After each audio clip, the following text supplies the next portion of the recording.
Welcome to the ColdCast. I'm your host, Dr. Anna Johnson, and I'm Vice President of Marketing and Corporate Development here at United States Cold Storage.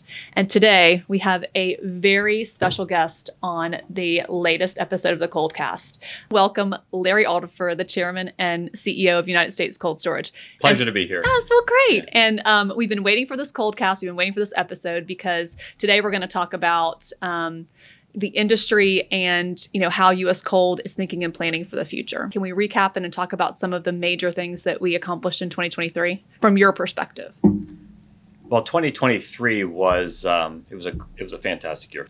Most notably, it was our best safety year in the history of tracking safety at U.S. Cold Storage. Okay. Literally, from a lost time perspective, from days away.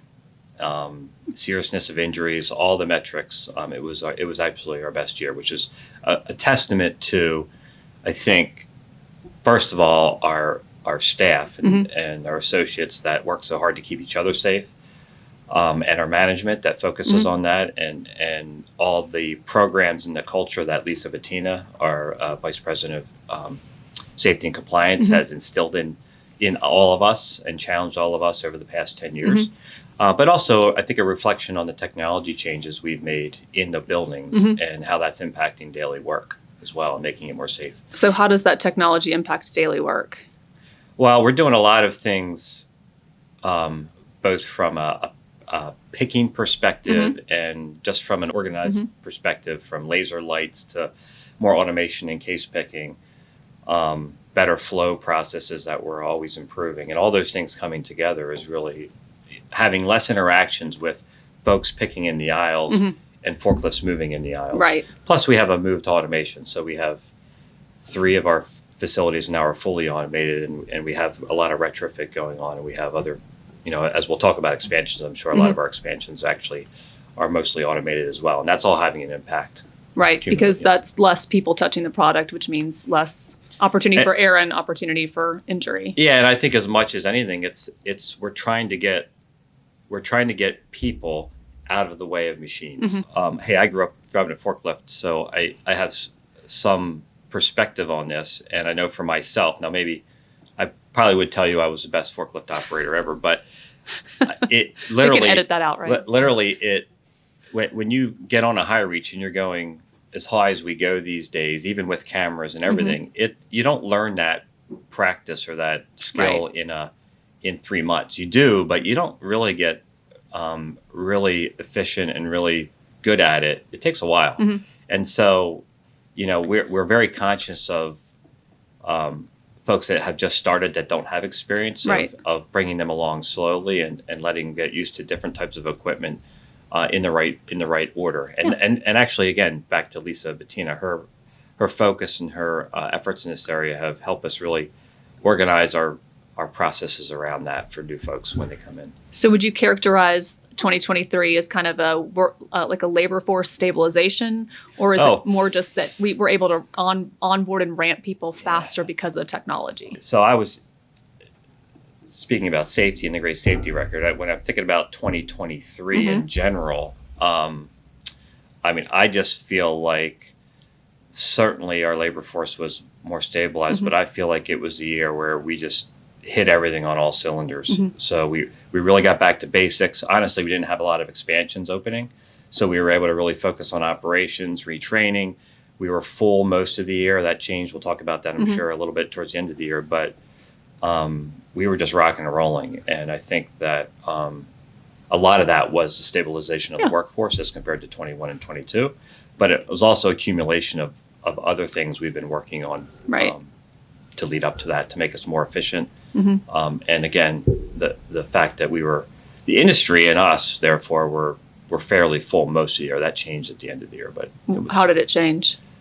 Well, I think that this is a different avenue to discuss, but I think that what happened starting around August, September of last year, interest rates were going up.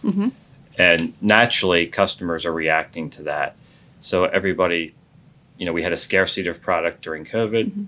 There was a boomerang effect on that effectively, or a beer game effect, whatever you want to call it. Right, a whiplash, And so the industry, the market got overfull effectively because our customers were not wanting to take risks with inventory. If they could make it, they made it. And so we were extremely full, but there's a cost to that and there's an efficiency to that. And I think that with interest rates going up, the impact on inventory carrying costs and other things that that reaction began to get back to basics, I think, on that side as well, and get turns up and inventories right size. I think that started in August, and we saw that all the way through January. And then things started to stabilize this year. It's sort of trending like it was 2019 in terms of turns and how customers are thinking about inventory and service. Right. I mean, given the scarcity during the 2020 years, I don't even think actually people were actively couponing or discounting because they didn't have the product. So I think as we came into 2023, people were starting to realize, hey, now we have products sitting on shelves. We need to think about how we manage that inventory better.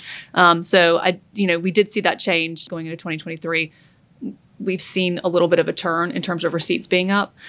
So I do think they're starting to get back to, maybe they're building the inventory, but it does seem like we continue to hold the receipts. And bring I think that it's actually been good for us to have that. I mean, it's great to be full, really full, but it also creates lots of different issues, both internally and in the supply chain. But things getting back to normal has actually meant our buildings that were overfull are now have a little space that we can actually go get some new customers in. We can fulfill our existing customers' needs a little better when they have different peaks and valleys in their inventory requirements. So it's actually nice to see the industry sort of right size in that area. Well, how do you think about those customers, those existing customers, and kind of the unmet needs? Are you seeing that they are continuing to grow? Oh, it's an interesting time. I think that customers that have really good products and that are innovative in those products and are innovative in their approach, I think even to pricing and all that, are doing well and continue to do well. We're very fortunate. Our largest customers are actually growing and doing pretty well because they're good at that innovation. They're good at managing their costs and staying competitive in the marketplace. So I think the ones that aren't are challenged. And you're seeing that, and you're hearing that with inflation and the cost of food, lots of consumers are shifting to lower priced brands, private labels, and that sort of thing. I think there's a reaction going right now because of inflation and food price costs, and it's all over the news, right? So I think customers, producers, marketers of food that are able to react versus ones that are slow to react are going to have the advantage. And again, we're fortunate. I think a lot of our largest customers are doing very well in that area. Well, so what other milestones happened in 2023? Oh man, the probably I think second to safety is we launched 6 new expansion projects, which is as many as we have done in a long time. I think the last time we did this many at one time I think there's actually 7 going now, but I think we launched 6 last year, 2023. I think since 2008 or 9. Okay. So I think you're doing a ColdCast with our senior VP of engineering, Mike Lynch, sustainable engineering, upcoming, and so certainly it stressed him and his team, but it's a good stress, and they're doing very well at it. But that's probably that kind of investment. I think that those 6 projects represent $500 million, $600 million in investment, and there's more coming. But that was a big milestone and a big effort to get going on. We launched them in 2023, but we didn't have necessarily too many facilities that came online during 2023. So is there any reason why we decided to launch 6 or 7 projects basically kicking off this year? Some of that was just a bit of a backlog because we played it very careful during 21 and 22. We sort of focused on improving our balance sheet to probably the healthiest point it had been in 20 years. So we had a lot of gunpowder ready to go. And I think some of that, we were also taking our time in terms of that investment because we had opened 3 brand new automated warehouses in 2019 through 2021. Right. And there was a lot of learnings that went on with that. And we wanted to make sure we vetted and organized all those And learned ramped appropriately. so we could apply them Yep. to the next wave of construction we were doing. And I think we've done that. So with the next wave of construction, you want to talk a little bit about those 7 projects, or do you want to reflect more on 2023? I'd rather talk about the future than the past. Good. Yeah. Hey, let's talk about the future. All right. So let's talk about the 7 projects we have under construction. Are they to fulfill latent demand that existed in 2021, 2022 that we just weren't able to satisfy? Or is it because customers are growing and we see a demand and we see that we're in the right spot? I think mostly now, I 6 months ago, I would have said latent demand, Yep. but I don't think that's necessarily the case anymore. I think it's mostly, I mean, there's one caveat, but it's mostly for fulfilling our customer growth needs. There's one, it's Northern Indiana. And actually, I was talking to somebody at the GCCA or industry meeting the other week, and they laughed about it. But when I said it this way, but I think there's one that's a little bit of a build and they will come, a little bit of a spec build, and that's Lowell, Indiana. Okay. So that's a large automated facility, multifarious facility that we certainly have committed customers for, but there's also a big portion of that space is going to be available and actually give our commercial, our BD team some space to actually really go out and try and sell and fill. So from that perspective, now I said that to this gentleman at our industry meeting the other week, and he kind of laughed. He's like, "Oh yeah, U.S. Cold spec building." That's a first. I mean, I think, again, it's in Lowell, Indiana. It's in very close proximity to Chicago. We have consolidation there. So it makes sense that building will, because it can service the entire, basically the entire U.S. Yeah. So it kind of makes sense that that's where you would want to go. Yeah. Talk about some of the other buildings. So that building, it sounds like, is available if anybody needs space in Indiana, coming in 2025, and it'll be fully automated. Talk to me about more of the buildings that we launched. Well, I mean, we pretty much have, because that's a brand new building. Yeah, pretty much. I mean, we look at the U.S. market, and we're U.S. focused in sort of six or seven sub markets or regional markets, whatever. And part of the thought process is we're trying to address. We have needs in all of them. Correct. So in fact, we're trying to address all our major markets that we're trying to either. Because we build a building, we build a first phase, and then we can build out from there, right? So the other buildings that we're launching really are expansions to those existing buildings, right? And we're trying to hit all the major distribution markets. Right. They're all expansions. Yep. Lowell is a new building. There will be some other new buildings upcoming that will get approved later this year. But yes, I mean, I think of course, we had some debate about this. Like, there's always economies to build as big as you can. Right. There's also ramping issues with that and how fast you can ramp, and that all in fact impacts the financials. But I think we made a choice that we're very strong operators in regional distribution markets, and we were probably short on capacity in all of those markets. So we made a choice, instead of building like a couple massive 100,000 pallet fully automated facilities, which we could have done, to address all the markets that we're operating where we really have needs. And so there are a combination of buildings, and some we're building, conventional buildings automated inside so we can go faster. Yeah.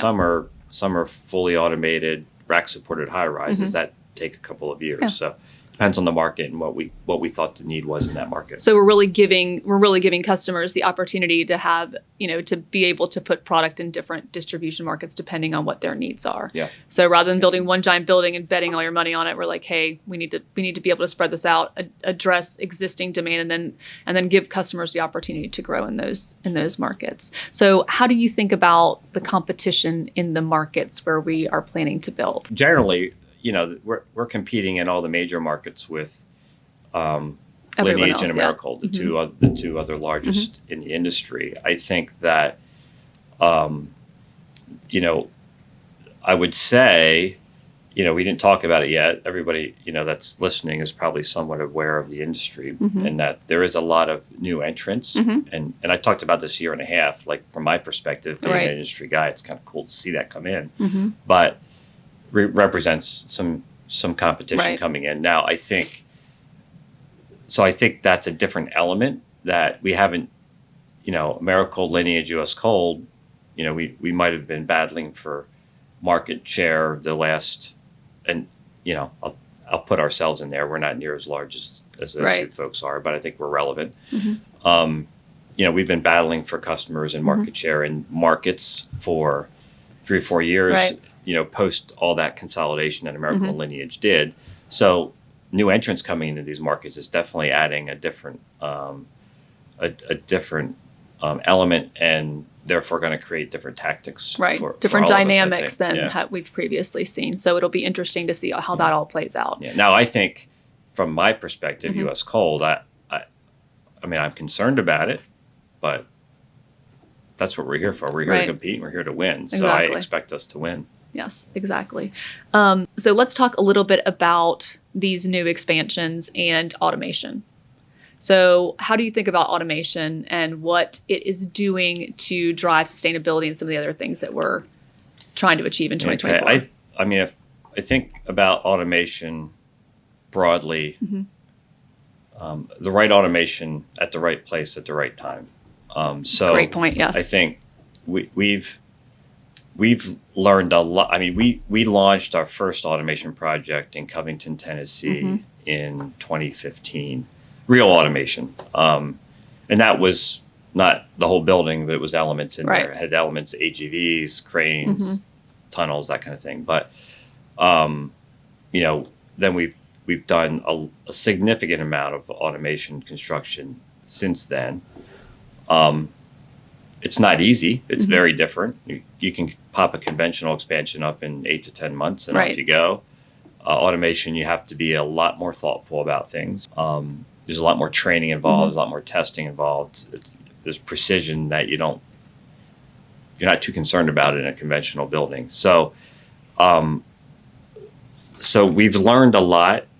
We've practiced a lot, and we've come up with 2 or 3 fairly standardized approaches to automation. Okay.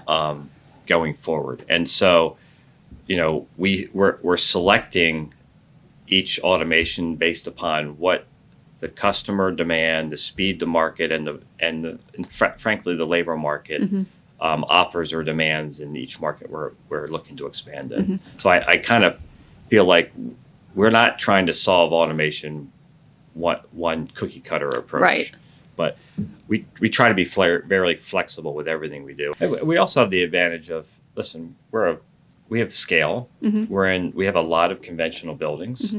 So when we think about a market, if we have enough conventional space, if we have plenty of conventional space in that market already, there's less risk to build a fully automated building. Because you can pivot and move customers in and out. You can put the right customer, because automation doesn't work for every customer based on lots of different factors. So. Yes. So that's so okay, go on. No, I'm good. All right. Okay. Well, I was just going to talk about how we retrofit buildings, because we built a lot of conventional buildings. Now we have automation, and we're kind of marching down a path for that. So we have been retrofitting buildings for quite a long time. So how does that fit into all of this? I'm going to be very opaque about this answer. Okay. We're very careful about how we retrofit. I'm very thoughtful, and we're doing a lot of it. And I'm not going to tell the world how we're doing it. I know, but we are doing it. And so, what made us decide to retrofit those buildings? It's for me. Everything we do, we want to be the highest and best service provider. We also want to be the most efficient, lowest cost producer of that service. So we're everything we do, when we make a choice to retrofit or make an adaptation to our system or whatever it is in the box, it's in an effort to streamline, and it's an effort to be more competitive and more to be more accurate and consistent. Yeah. So that's how we make choices, and that's how we rank decisions when we go back and retrofit buildings, whether it's with case picking systems or whether it's automated full pallet movement in a retrofit situation or whatever it might be, loading and unloading. There's new systems available now for loading and unloading trucks that are more automated. So we're making choices in all those based on what's going to simplify maybe a complicated operation we have, or streamline an inefficient operation we may have. So I think that kind of takes us to sustainability. So what kind of progress have we made towards the sustainability goals? So this is actually a really exciting question. So one of my questions was, what makes you excited? So I take it sustainability is exciting for you. And I mean, I probably shouldn't say this, and you'll probably cut it out, but like be surprised what gets in here. I approach sustainability to me. I've always been a skeptic, but I'm a skeptic about a lot of things. But I'm also an outdoors person, and so I think we all want to leave the world better than we got here. Maybe that's not possible, but we can try. And I say I want to leave the world as good or better than we found it. Okay, that's what I tell my kids. That's it, and that's because you can't change what happened before. So that's good. Good way to think of it. As a company, we have a responsibility to think about these things and to be good stewards of the environment and act appropriate. What I'm really excited about, and our evolution in our thinking about sustainability is changing rapidly, and it's come a long way. Honestly, we probably used to say green for green. Oh yes, right? Deep down, and I'll get to this point, but that's still where we ought to be. But anymore, it's not the driving factor. So, in the old days, we might have put a solar system in because of the return we got from it. Right. What's exciting today is 3 weeks ago at our board meeting, our board approved 2 new sustainable goals. The previous energy procurement goal had been to have 30% of our energy be from renewable sources by 2030. We're now going for it. We're now 100%. Our new goal is 100% renewable energy by 2030.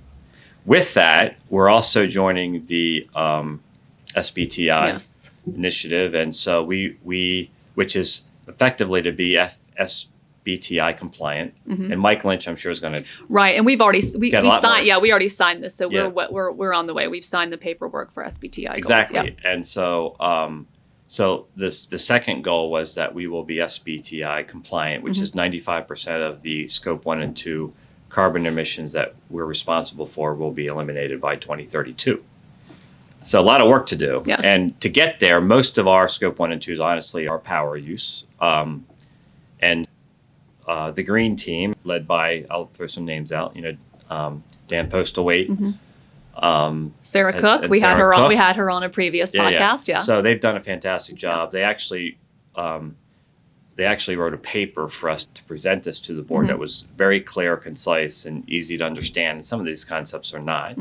But within that paper, there's a green energy plan. And that green energy plan is what gets us to 100% renewable by 2030 and SBTI by 2032. And when you see it laid out on paper, I believe it's achievable. I believe we're going to do it. And there's 5 main ways we're going to get there. Number 1, we're going to continue to reduce energy consumption that we've been doing for years and years and years at probably a faster pace than we have through AI integration of our refrigeration control systems. I think we're going to invest over the next 3 years in a very planned way about $15 or $20 million in retrofitting every blast operation we have is going to get retrofitted into the most new and modern way of doing this freezing, which is a huge improvement. Any new space we build 95% of the new space we construct, whether it's fully automated inside or not, the way it interacts with the dock will be fully automated or very close. So therefore, we'll get the same energy savings that we're seeing in our automated buildings in a conventional build, which is, I think, pretty unique approach. And things like that. We're going to invest, I believe, $80 or $90 million in the next 5 or 6 years in additional solar capacity. We'll be entering PPAs, power purchase agreements, that are from renewable energy sources. We'll be entering into green tariffs, which we already have done. And then finally, we will have to buy some RECs at the end of the day. Now, the objective is you add that all up, and how do we do all that? How do we achieve this and still be cost neutral? Mm-hmm. And that's the tough part. So that's, now that the plan's laid out, that's what Sarah and Dan have to go do. Figure out how to do this in a cost neutral or even a cost savings way. So it's pretty exciting. That is very exciting. Number one, I think what I just said. I mean, I want to use this effort to not just improve our carbon emissions or greatly, pretty much 100% reduce our carbon emissions. I want it to also create a more sustainable power platform for us, an energy platform for us. And I think that's what will come out of it. It's counterintuitive, especially with what you see in California, that with the movement to renewable energy in California, certainly the power, the grid out there is less stable. Costs have gone up much more than inflation and continue to. But that's because of the approach California's taken.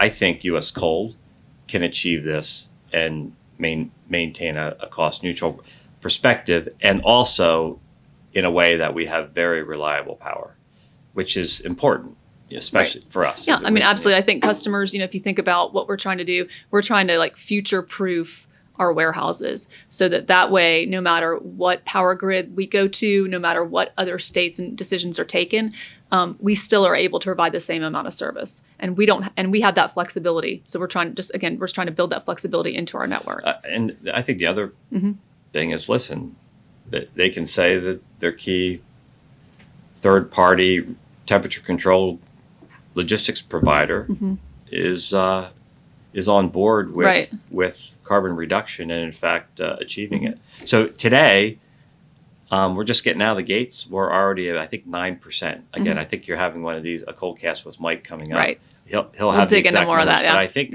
today we're at 9% of our power is already renewable. So that's great. Yeah. Good job. Do you have any closing thoughts or messages that you want to convey just in general to our customers, to our competitors, to the industry? We don't get this. I only get you once a year. So well, yeah, you're actually. I think we're going to go on the road. I think we're going to do this at a warehouse with. Are we? We are. Yeah. I want to. Yeah, I want to do this like at a warehouse with like we're a baseball announcing team. Yes. And then we bring different people in. They bring us food. We can eat like a hot dog and like or like pizza or something, and talk about how good the hot dog is. We're doing we're doing a ColdCast roadshow. And then we'll have like a warehouse person come in, and we'll ask them what they think of. That's great. I love it. I think it's an awesome idea. Yeah. So anyway, I think we're going to have to do that a couple times this year. Yes. So, I still, I mean, I think that closing thoughts. I think that I actually think the industry is in a really good place. I think there's a lot of good things happening from technology. I think new entrants create new ideas and new ways of thinking about things. I think that's very healthy, and so I'm excited. When I talk to our university people, I'm still saying this. I've been saying this since COVID. I didn't say it during COVID, but that it's a great time to be in cold storage. It's a great time to be at U.S. Cold Storage. Yep, because I completely agree. We are firing, and the industry is healthy, and we're healthy, and that's a good place to be. Yeah. You got. We have a lot of exciting new projects going on. Yeah, you got to keep looking over your shoulder. You got to stay ahead of the pack and all that. And there's it's life and it's business, so there's always a new challenge. But I think right now, the industry should be very happy with how things have progressed, how we performed over the past 3 or 4 years as an industry, and where we're going. It's exciting. Oh, that's great. Yeah. Okay, well, thank you so much, Larry, for joining us. Thank you. I look forward to our road show. We're going on the road. So Larry Alderfer, our CEO and president, joined us today, and we talked about automation, sustainability, the industry, and customers. So I am so thankful that you were willing to sit down with us, and hopefully everybody learned something. So thank you guys. See you next time. Stay cold. Thank you very much.